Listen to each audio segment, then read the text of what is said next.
When I first started the business, it was just selling vermin traps, rabbit snares, fox snares, and traps. We used to have a local chap who sadly now passed on, who used to make them for us, and that was Larson traps, fox traps, mink traps, and we absolutely sold thousands of them. They were quite expensive, but they were first class made. But as time moved on, he got older, and also there was cheap imports coming in from overseas, and people would rather have, rightly or wrongly, have a cheaper version than a dearer version. Two of these traps made in this country. I think that one is made overseas. This is a traditional monarch rat trap. Really simple and easy. Put a bait in there. You've got the little seesaw mechanism. I had, a number of years ago, I sold a couple of these to a chap, and he sent me a photograph in the post. So that's how long ago it was. And this side was jam-packed with rats. And it was something like 14 or 16 rats in there, because once one goes in, the others think, oh, there's food in there, and they just jam themselves in there, and they couldn't get out. So you would bait at this end, the rats go in there, hit the little seesaw, which is that piece there. So that's the seesaw, goes down, so they go in, and it's counterweighted over here, and then shuts again. Like a seesaw trap from what the keepers used to make years ago.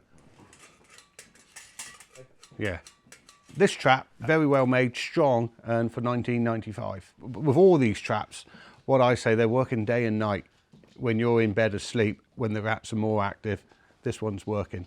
And then we've got this one, which is a single catch, but you can catch squirrels, possibly get a mink in there as well.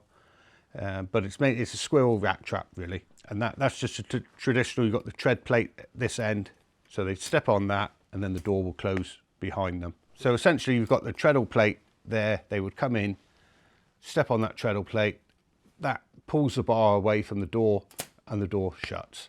Quite simple. I mean, a trap like this, you wouldn't just buy it today and use it today. You would want to leave it out in the weather. Some people would leave it in a river to let the water, to get the smell of the factory where it was made to, away from it, and let it just, because you see it's a bit bright. Some people would even put it in a dung heap and put some dung over the top of it just to get the newness away from it. Legally, you've got to check them once a day, but really twice a day. I would, because if you have caught something and it's this, especially for this one, and it's shut, it's not working then. So you want to check first thing in the morning, because something could have happened overnight. But if it's away on its own, quiet somewhere, rats and that still come out in the daylight, and they would go in there. So really, it's for your own interest, really, to make sure you check them so the trap's always ready and working. And then we got the cheaper version. It's made overseas, but if you think you've only got one rat, perhaps this is what you want to go for. Again, simple mechanism. Feed it on the end there, they touch that and in it goes. But we are finding now there's a lot more birdseed being planted, government incentives, taking land away from food production and putting birdseed in, which is fine if it's in the middle of nowhere.